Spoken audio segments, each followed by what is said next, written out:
এই পৃথিবীর বুকে 10টা জিনিস অতক্ষণ পর্যন্ত কিয়ামত হবে না।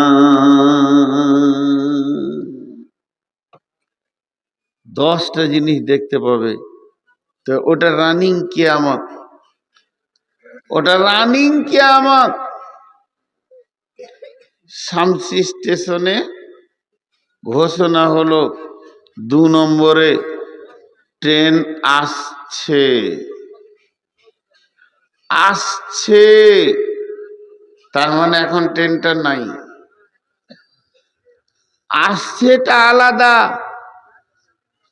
আর ট্রেনটা ঢুকে গেছে।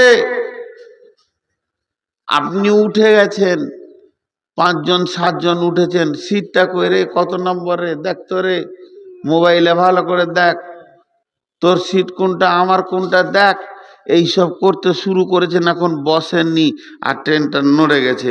তার মানে হচ্ছে একজন বলছে ট্রেন ছেড়ে দিলে জি বাবু, চলছে। এই চলাটা, সিগন্যাল পড়ে গেছে, সবুজ সিগন্যাল হয়ে গেছে, লাল ছিল বলি এসেও দাঁড়িয়েছিল, চলেনি, সবুজ হয়ে গেছে, চলছে। বিশ্বনবী বলছেন সবুজ হবে তখন 10টা জিনিস দেখতে পাবে।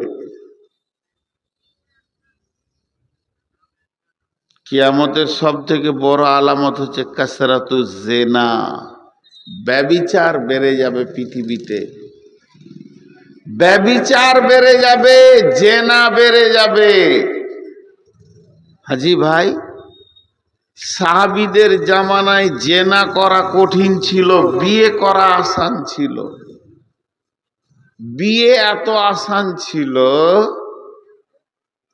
বিয়েটা কত সাদা সিধে ছিল সেই জামানায়, যে রসুল পর্যন্ত খবর পেছে না যে সাহাবীর বিয়ে হয়ে গেল। আমরা যত নিজের মা বাপকে ভালোবাসি, আমরা নিজের মা বাপকে যত বেশি ভালোবাসি, তার থেকে সাহাবীরা রসুলকে বেশি ভালোবাসতেন।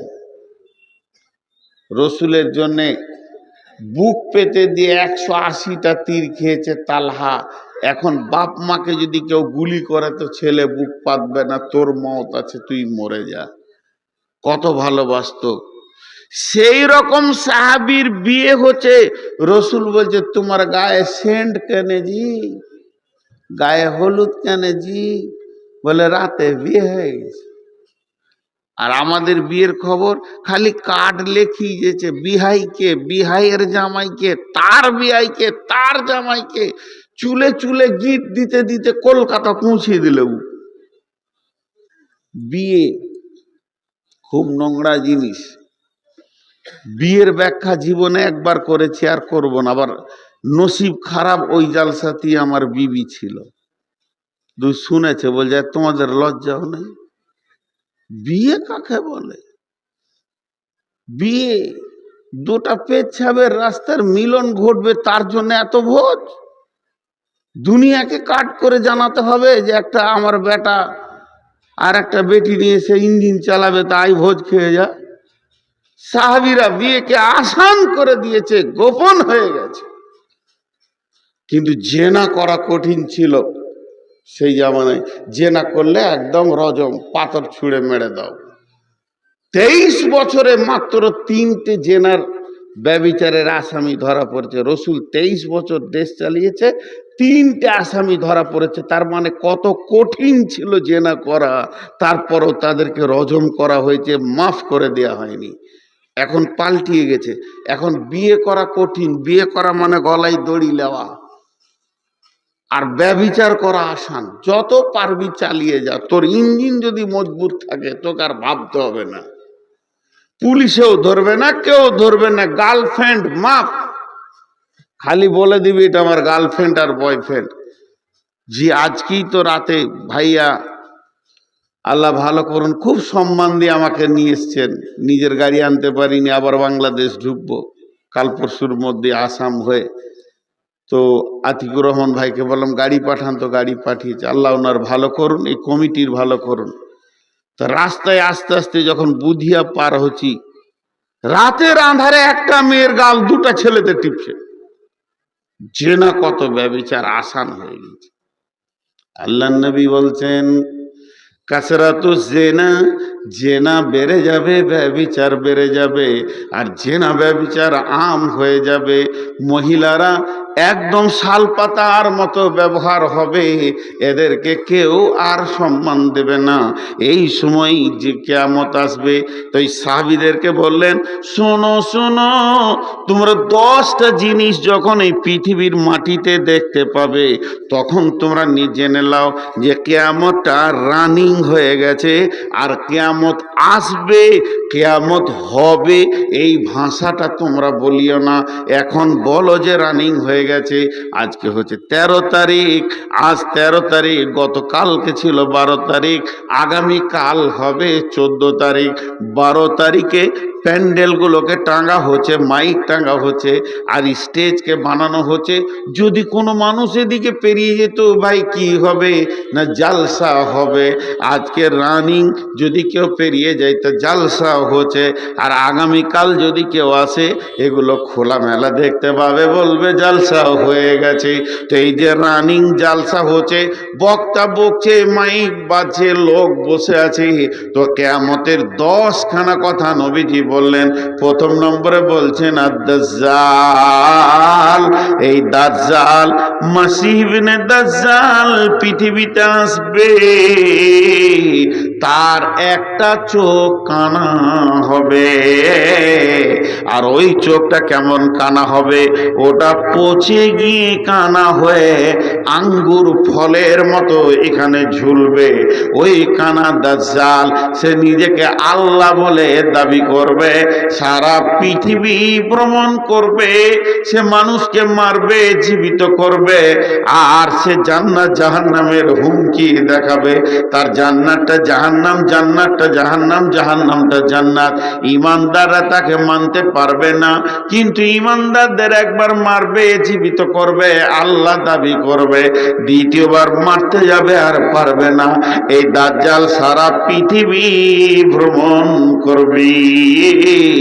এই দাজ্জাল সারা পৃথিবীর মানুষকে বিভ্রান্ত করবে। দাজ্জালের ফিতনা হলো এত ভয়ানক ফিতনা, এই ফিতনা থেকে মানুষের বাঁচা বড় কঠিন হয়ে যাবে।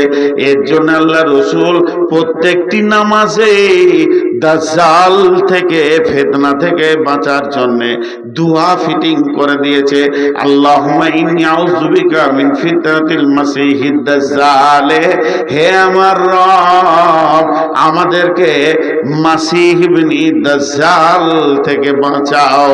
তার ফিতনা এত বড় ফিতনা হবে, এই ফিতনা থেকে বাঁচা বহুত কঠিন হবে। একজন সাহাবীর নাম হচ্ছে হযরতে জারির রাদিয়াল্লাহু তাআলা আনহু। এই জারির রাদিয়াল্লাহু তাআলা আনহু সে মুসলমান ছিল না, ঈমানদার ছিল না, কালেমা পড়েনি। তার আগে সে ইহুদি ছিল। যেদিন সে ইহুদি ছিল, ইহুদি থাকা অবস্থায় সে নৌকায় একদিন সফর করছে। ওই নৌকায় একদিন দুদিন চলতে চলতে এমন সমুদ্রে ঝড় উঠে গেল, এই ঝড়ের কারণে তাদের নৌকা বিভ্রান্ত হয়ে রাস্তা ভুলে গেল। নৌকা গিয়ে একটা পাহাড়ের ধারে ঠেকলো। হযরতে জারির বলছেন, যখন নৌকাটা পাহাড়ের ধারে গিয়ে অবস্থান করলো, আমরা সেখানে লঙ্গর করলাম, নৌকাটাকে বেঁধে দিলাম, বেঁধে দিয়ে একটু চলাফেরা বিচরণ করছি। তারপর আবার আমাদেরকে নৌকা চালাতে হবে, গন্তব্যে যেতে হবে। কিন্তু এরই মাঝে আমরা দু একজন এই পাহাড়ে উঠতে শুরু করলাম। পাহাড়ে যেতে যেতে যেতে যেতে একটা মানুষকে দেখতে পেলাম। সেই মানুষটা কেমন, তার মাথা থেকে পা পর্যন্ত লোমে ঢাকা রয়েছে, বড় বড় লোম, তার গোটা শরীরে কিছুই দেখা যাচ্ছে না, এত লোম দিয়ে তাকে ঢাকা রয়েছে। সেই লোকটা বলল, তোমরা কে? বলে, আমরা পানিপথে এসেছি, আমরা রাস্তা ভুলে গেছি। বলে, শোনো, তোমরা যদি আর একটু পাহাড়ের দিকে আগিয়ে যাও তাহলে দেখবে পাহাড়ের গুহাতে একজন বাঁধা আছে, ওরই নাম হচ্ছে দাজ্জাল। সেই দাজ্জালকে পাহাড়ের গুহাতে আমার আল্লাহ বেঁধে রেখেছেন। এই দাজ্জালকে হযরত জারির বলছে আমরা গিয়ে দেখা করলাম, তার সঙ্গে কথা বললাম। সে জিজ্ঞেস করলো আখিরি পয়গম্বর এসেছে কি? বলে হ্যাঁ এসেছে। ফোরাত নদীর পানি শুকাচ্ছে কি? বলে হ্যাঁ কমে দিকে আসছে। বলে সেখানে স্বর্ণের পাহাড় বের হবে, মানুষ বিভ্রান্ত হবে, আর আমার বের হওয়ার টাইম হয়ে যাবে। এরই নাম দাজ্জাল। এর জন্য হযরতে রবি মুহাম্মদ রাসূলুল্লাহ সাল্লাল্লাহু আলাইহি সাল্লাম বলছেন, রে হুযায়ফা দাজ্জালকে তোমরা দেখতে পাবি।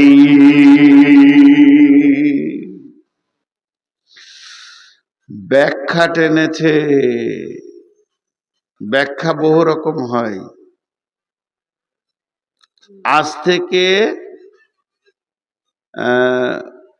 ওয়ালামু মা আরহাম, এই কোরআন একটা আয়াত আছে যে তোমরা 5টা জিনিস বলতে পারবে না, কখন বৃষ্টি হবে, কখন মওত হবে। এই যেরকম যে 5টা জিনিস আছে, তার মধ্যে একটা হচ্ছে পেটের ভিতরে কি আছে তোমরা বলতে পারবে না। মায়ের পেটে কি আছে তোমরা বলতে পারবে না। এটা আজ থেকে 50, 60, 70 বছর আগে তফসির করতেন আলেম ওলামারা। কে বলতে পারবে বেটা ছেলে আছে না বেটি ছেলে আছে? বলার ক্ষমতা নাই। 50, 60 বছর আগে বলছি। 20 বছর 30 বছর আগে মেশিন বেরিয়ে গেল, বেটা ছেলে আছে না বেটি ছেলে আছে মেশিন দিয়ে বলে দেবে। ওই আয়াতের তফসির এখন কি হবে? যে তোমরা তো বলেছ ছেলেটা জন্ম নিয়ে পুতুল হয়েও বেটা বেটি হয়েছে, তারপরে বলেছ কিন্তু 2টা রক্ত পুরুষ আর নারীর বীর্য এক জায়গায় গেলে ওটা বেটা ছেলে হবে না বেটে ছেলে হবে তুমি বলতে পারবে না। এটা ছিল 20 বছর আগের তফসির। আজ থেকে 10 বছর 15 বছর আগে বিজ্ঞানীরা বলে দিচ্ছে যে বীর্যটাকে ধরে তার ভ্রূণটাকে ওই পোকাটা ধরে বলে দিচ্ছে বেটা ছেলে হবে না বেটি ছেলে। তফসির চেঞ্জ হয়ে গেল। যেমন জামানা যাবে তেমনি কোরআন তফসির চেঞ্জ হবে। এখন বর্তমানে বলে দিচ্ছে পেটে যাওয়ার আগেই বীর্য ধরে বলে দিবে বেটা ছেলে না বেটি ছেলে। এখন তফসির হচ্ছে মায়ের পেটে যেটা আছে ওটা পাগল না সুস্থ বলে দে, পারবে না বলতে। শুধু তাই নয়, জান্নাতি না জাহান্নামী তুই বল, ওটা আল্লাহ জানে। যেমন দ্রুত বিজ্ঞান আগাবে তার তফসির সেরকম হবে। কোরআন সব দিন আপডেট, নতুন। এবার বলেন দাজ্জাল এক চোখের কানা, সে তো আসবে, সে এসে কি করবে, কোথা কাজ করবে, তার অনুসারী থাকবে না থাকবে। এইটা হলো জালসার প্যান্ডেল। ধৈর্য ধরে শুনেন, এখানটা বুঝার চেষ্টা করেন। কে করেছে প্যান্ডেলটা, কে দায়িত্ব নিয়েছে, কারা ভলেন্টিয়ার হয়েছে? মাদ্রাসাকে যারা ভালোবাসে, মাদ্রাসা কমিটি, জালসা কমিটি, গাঁয়ের ছেলেরা উদ্যোক্তা হয়েছে। এই প্যান্ডেলটা আজকে যদি তৃণমূলের হতো, একটা কংগ্রেস আর সিপিএমের ছেলে এখানে আসতো না, তৃণমূলের ছেলেরা তৈরি করতো, এটাকে গুছাতো, তাদের নেতা আসবে, নেত্রী আসবে, রাস্তায় ফুল বার ঢোল তাবলা ব্যবস্থাপনা করত। যদি এটা সিপিএম এর হয় তো সিপিএম করত, যদি এটা কংগ্রেসের হয় তো কংগ্রেস করত। মানে যেমন যেমন লোক আসবে তার অনুসারীরা তার স্টেজকে পূর্ব থেকে সাজাবে। মাসি দুটা, ধ্যান দিয়ে শুনলে বুঝবেন কি না একটু ধ্যান দেন। মাসি দুটা, একটা হলো ঈসা মাসি আর একটা হলো দাজ্জাল মাসি। দুটা গোষ্ঠী আছে পৃথিবীতে, একটার নাম খ্রিস্টান আর একটার নাম ইহুদি। বন্ধুরা আমার, যে বাইতুল মুকাদ্দেসকে নিয়ে যুদ্ধ চলছে, কেন চলছে গাজাতে ফিলিস্তিনিদের সঙ্গে ইসরায়েলদের এই যুদ্ধটা চলার তার পেছনে কারণ কি? ওরা বলতে চাইছে, ফিলিস্তিনিরা বলছে এখানে এই জায়গাতে হযরতে ঈসা আলাইহিস সালাম আসবে, মাসীহ ইবনে মারিয়াম হাদিসের মধ্যে আছে ও এই জায়গাতে এসে বাইতুল মুকাদ্দাসে অবতরণ করবে। কিন্তু বন্ধুরে, জি না, ইহুদিরা বলছে না মাসীহ আসবে এখানে, আমরা মাসীহকে নেব, কারণ তারা আমাদের আগমনে আসবে এবং তারা হলো এমন একটা মাসীহ, সে আমাদেরকে পরিচালনা করবে, মাসীহ ইবনে দাজ্জাল। এই জন্য বড় বড় মুফাসসিরিনরা লিখে দিয়েছেন যে যত পৃথিবীতে ইহুদি আছে এরা দাজ্জালের দলে চলে যাবে, দাজ্জালের মিজাজে চলে যাবে। আর যত খ্রিস্টান আছে এরা হযরতে ঈসাকে পাওয়ার পরে ইসলাম ধর্ম কবুল করে নেবে। তার কারণ হচ্ছে ঈসা মাসি যখন পৃথিবীতে আসবে তখন নবী মুহাম্মদ সাল্লাল্লাহু আলাইহি সাল্লামের দ্বীনের উপরে চলবে, তার জন্য তারা এই দিনে চলে আসবে। তো এই দাজ্জাল যে পৃথিবীতে আসবে তার পূর্ব পরিস্থিতি জায়গাটাকে বানাবে কে? দাজ্জালের যারা অনুসারী হবে তারা বানাবে। বর্তমান যুগে লেটেস্ট তফসির হচ্ছে, কার্বোনাতে দেখতে পাবেন, ভাদতে দেখতে পাবেন, শামসিতে দেখতে পাবেন, আপনার গ্রামেও দেখতে পাবেন, বরতলায় পাবেন, পাকড়তলায় পাবেন, রতুয়াতে পাবেন দাজ্জালের লোক। কিভাবে পাবেন, কিভাবে বুঝবেন? তার মানে হচ্ছে দাজ্জালের একটা চোখ কানা, তার মানে দুটি জগৎ আছে, একটা হলো এহ জগৎ, একটা পরজগৎ, একটা হলো এহকাল, একটা পরকাল, একটা হলো দুনিয়া, একটা হলো আখেরাত। পৃথিবীর বুকে এমন লোক আছে তাদের দুনিয়ার চোখটা খোলা আছে, আখেরাতের চোখটা তাদের কানা হয়ে গেছে। তারা কবর বুঝে না, হাসর বুঝে না, চিন্তাও করে না, কিয়ামতের চিন্তা করে না। এই লোকগুলি দাজ্জালের দলে ভুক্ত হয়ে যাবে। বর্তমান তফসিরে মুফাসসিররা বলছেন পৃথিবীতে কানা লোক অনেক পাওয়া যাবে। দাজ্জাল তো সরাসরি কানা হবে, এক চোখে দেখবে আর একটা চোখ তার ভালো থাকবে। কিন্তু পৃথিবীতে এমন কিছু মানুষ আছে তাদের দুনিয়া দেখতে পাবে, দুনিয়ার আয়েশ আরামকে নিয়ে তারা পাগল হয়ে যাবে, তাদের আখেরাতের চোখটা কানা হয়ে যাবে। এরাই দাজ্জালের অনুসারী হবে।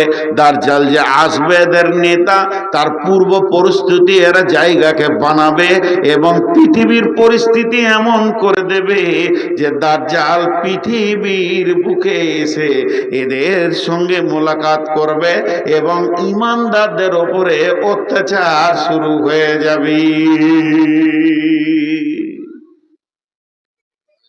একজন বড় ইসলামী চিন্তাবিদ বলেছেন দাজ্জাল আসবে মেডিকেল থেকে, মেডিকেল কলেজ থেকে। কেন? মানুষ তৈরি করানো এখন গবেষণা চলছে এবং সাকসেস হয়েছে। আমিনুর মোহাম্মদ যেমন দেখতে হুবহু 100টা বানিয়ে দিবে, খালি আমার একটু মাংস এখান থেকে নেবে, আমার কোষ, আমার মাংস থেকে আমার মতো মানুষ তৈরি করবে। রবটে বাচ্চা দিচ্ছে, এখন রবটের ভিতরে বীর্য দিয়ে মেশিন দিয়ে বাচ্চা বের করছে। তার মানে কি এরাই মানুষ তৈরি ফ্যাক্টরি করে শেষ করে বললো আল্লাহ তুই কে হলাস, আমরা ঈশ্বর। এ হচ্ছে দাজ্জালের কারণ। নাম্বার 1 গেল 10টার মধ্যে। নাম্বার 2 দুখান। দুখান মানে হচ্ছে ধোঁয়া, দুখান মানে হচ্ছে ধোঁয়া। আগুন জ্বালালে ধোঁয়া উঠে, এটাকে আরবিতে দুখান বলে।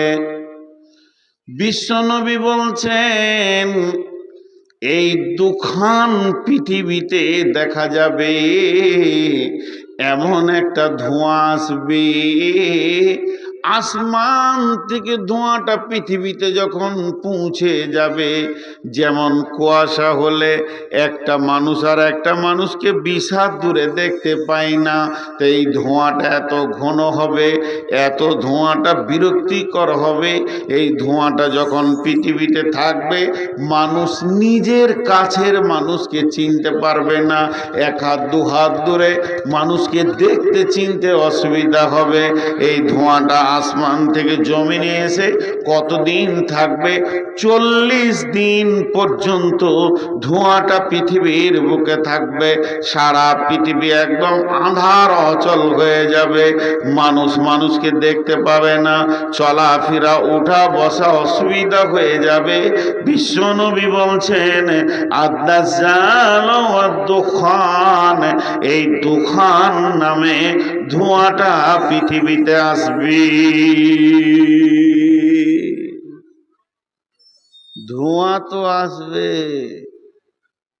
বড় ঝড় প্রথমে আসে না, আগে হালকা হাওয়া বয়, তারপরে ঝড় আসে। এখন ধোঁয়াটা পৌঁছে গেছে। এটা কি ধোঁয়া গো? এখন ধোঁয়া পৌঁছেছে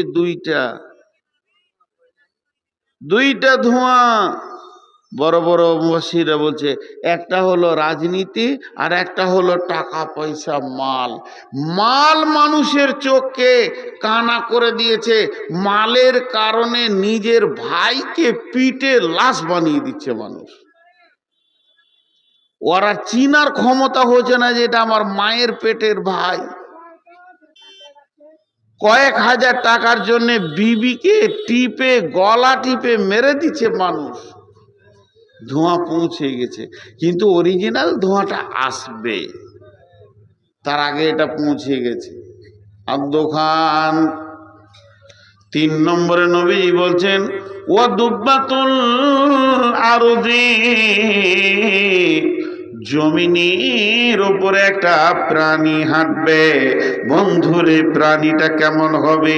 তার বডিটা হবে উটের মতো, সামনে পা দুটি বাঁদরের মতো, পেছনকার পা দুটি উটের মতো, মুখটা হবে মানুষের মতো। এইটাকে দুব্বাতুল আরজ বলা হয়েছে। পৃথিবীর মাটির একটা এটা প্রাণী। এর গতি কত হবে? মুহূর্তের ভিতরে পৃথিবীটা তিলে তিলে ঘুরে চলে আসবে, এত জোর সে গতিশীল হবে, সারা দুনিয়াকে ঘুরে চলে আসবে।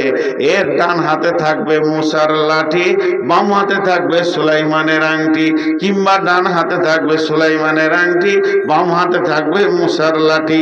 তাফসীরে মাজাহিরের মধ্যে লিখছে এই লোকটি, এই প্রাণীটি এত গতিশীল হবে, এখনই দেখবে ভারতে, তখনই দেখবে আমেরিকায়, সেকেন্ডে জিনের মতো সারা দুনিয়া ঘুরবে। দুব্বাতুল আরজ বলে একটা প্রাণী পৃথিবীতে আসবে। 4 নম্বরে আল্লাহর নবী বলছেন ওয়া ইয়াজুজ ওয়া মাজুজ, ইয়াজুজ মাজুজের দল পৃথিবীর বুকে আসবে। ইয়াজুজ মাজুজেরা কোথায় আছে? সারা পৃথিবীর পূর্বে উত্তর কোণে, জাপান বর্ডার পার হয়ে তাদেরকে পাওয়া যাবে। বিশ্বনবী ইয়াজুজ মাজুজের কথা বলেছেন, এবং বাদশা জুলকারনাইন যখন সূর্য যেখানে ডুবে সেখানে পৌঁছেছে, সেখানে তারা বলেছে বাদশা জুলকারনাইন গিয়ে দেখছে একটা গোষ্ঠী রয়েছে, তারা কাদাতে মাটিতে লটাপটি খেছে। আল্লাহ বললেন এ জুলকারনাইন, তুমি যদি চাও এদেরকে মেরে দাও কিংবা এদেরকে মাফ করে দাও। বাদশা জুলকারনাইন সারা পৃথিবী সফর করেছিলেন।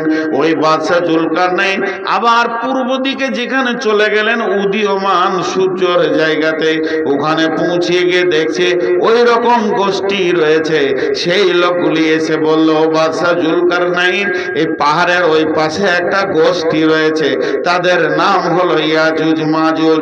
ও বাদশাহ জুলকারনাইন, আপনি হলেন সারা পৃথিবীর বাদশাহ, আমরা সব সময় ওদেরকে ভয় করি যে ওরা পাঁচিল টপকে এসে আমাদের বড় ক্ষতি করে দেবে, মেরে দেবে, বিপদ করে দেবে। বাদশাহ জুলকারনাইন রে, এই দুটি পাহাড়ের মধ্যখানে তুমি একটা প্রাচীর দিয়ে দাও, একটা বাঁধ দিয়ে দাও, ওই বাঁধে যেন আমরা ওদের আযাব থেকে, ওদের আক্রমণ থেকে বেঁচে যাই। তো বাদশাহ জুলকারনাইন বললে তোমরা লোহা নিয়ে এসো, আমি লোহা দিয়ে এটাকে বেঁধে দিব। সেটা লোহার প্রাচীর করে বাঁধা আছে, ইয়াজুজ মাজুজের দল ওই দিকে আছে। এটা তো চলে গেল জুলকারনাইনের জীবনী। তারপরে বিশ্ব নবী ইয়াজুজ মাজুজের খবর দিয়েছেন। বিশ্ব নবী চলে যাওয়ার পর, আবু বকর যাওয়ার পর, হযরত উমর একটা পর্যটকের দল পাঠিয়েছিলেন, তোমরা যাও ইয়াজুজ মাজুজের খবরটা নিয়ে এসো। তারা সেই দেশ পর্যন্ত গেছিলেন। যাওয়ার পর সাহাবীরা সেখানে সমস্ত দৃশ্য দেখে এসে বললেন হযরত উমরকে, আমরা দেখে এলাম পাহাড়ের ওই পারে কলহ বিবাদ রয়েছে, তারা চিল্লাচিল্লি করছে, সেখানে লোহার অনেক সরঞ্জাম পড়ে রয়েছে, তবে তারা টপকে আসতে পারছে না। ইয়াজুজ মাজুজ অবশ্যই রয়েছে। বন্ধুরা আমার, আল্লাহর নবী বলছেন তারা কিয়ামতের আগে এই দেশে চলে আসবে আর এত কলহ বিবাদ শুরু করবে, সারা দেশে গ্রামে পাড়াতে টোলাতে ঝামেলা ঝঞ্ঝট লাগিয়ে দেবে। তাদের এই অবস্থা দেখে আর সেই সময় মানুষ এত বেঈমানেদের চাপ সৃষ্টি হয়ে যাবে, ইমানদারদের বাঁচা বড় কঠিন হবে।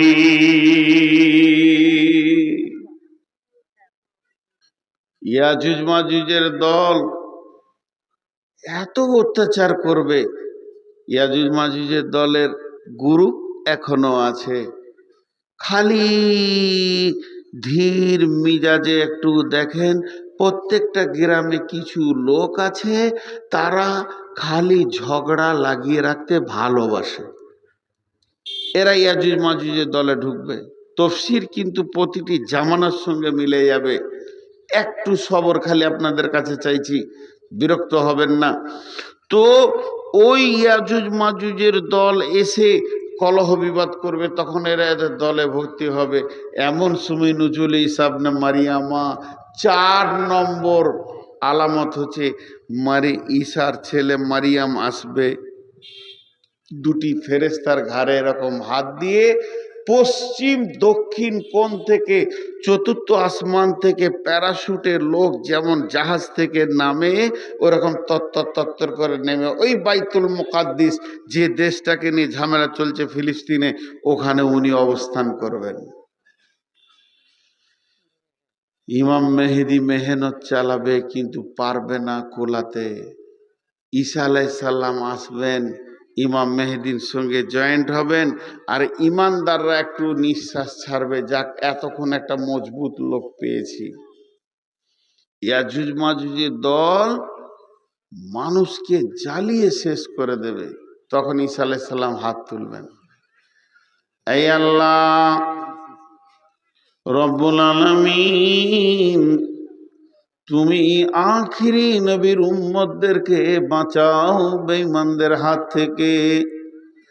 চোখের পানিতে যখন কেঁদে দোয়া করবেন, এই দোয়াটা কবুল হয়ে যাবে।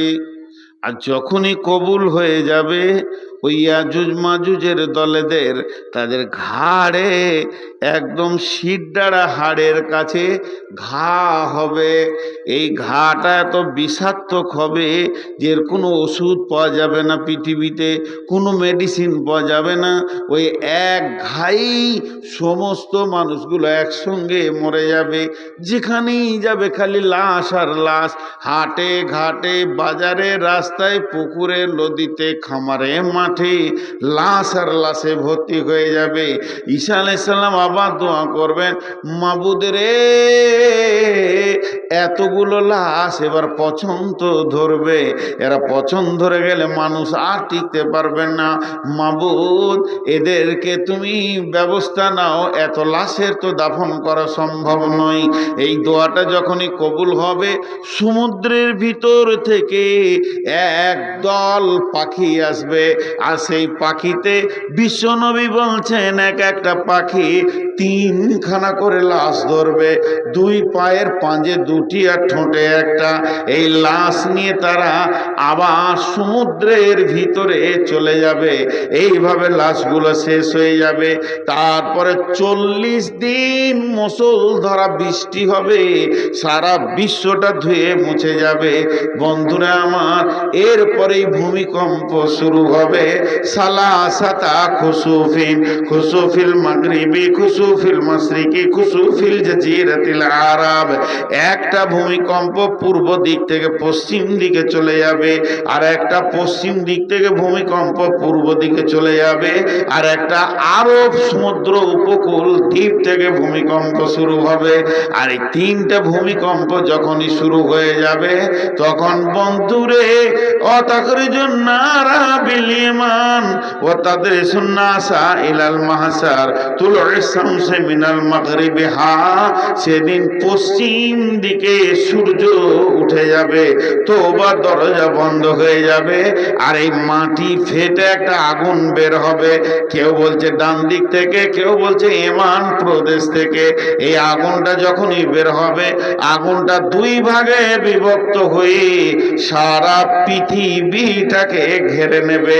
এবার আগুনের প্রাচীর হয়ে গেল। আগুন আস্তে আস্তে আস্তে ছোট হবে, সমস্ত মানুষগুলিকে হাঁকিয়ে ডাকিয়ে নিয়ে গিয়ে হাসরের ময়দানে দাঁড় করিয়ে দেবে। আল্লাহর নবী বললেন, হুযায়ফা রে, যতদিন এই 10টা জিনিস না তুমি দেখেছো, ভাবিও না এর নাম কিয়ামত। তবে কিয়ামত কাছিয়ে গেছে, এটা তোমরা বুঝতে পারবে। কিছু এমন আমল আছে যেগুলো দেখলে তোমরা বুঝে নেবে কিয়ামত কাছিয়ে গেছে।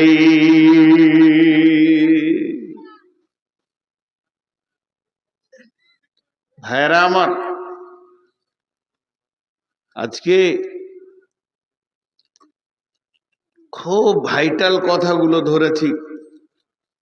আর যে কটা বসে আছে এখন, এরা জালসা শোনার জন্য এসেছে, বাকি তো চলে গেল। যাক, আলহামদুলিল্লাহ, তারা যতটা শুনেছে আল্লাহ তাদেরকে ততটা শুনিয়েছেন। কি পেলেন এতক্ষণ বক্তব্য? আমি কি দিলাম? কি পেলেন আর আমি কি দিলাম? এটা নিয়ে চিন্তা। আমি এতক্ষণ দ্বিতীয় পার্ট দিলাম। প্রথম পার্টটা আমার কি ছিল? দামি লোকদের টেনশন ছিল, আমাদের টেনশন নাই কেন? সেই দামি লোকদের টেনশনে বিশ্বনবী কথাগুলো বললেন। দ্বিতীয় পার্টে কি বললেন? হে হুযায়ফা, এটা কিয়ামত নয়, তোমরা এত টেনশন করো না। একটু সান্ত্বনা দিলেন। তবে শোনো হুযায়ফা, কিয়ামতের আগে যখন রানিং কিয়ামত হবে, তো 10টা জিনিস দেখতে পাবে। ভাইয়া,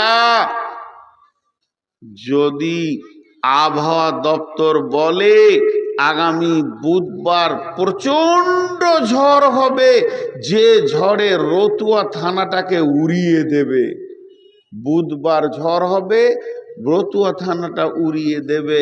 এখন বুধবার ঝড় হবে এই কথাটা আবহাওয়া দপ্তর বলেছে। সেই ঝড়টা উঠেছে কোথায়?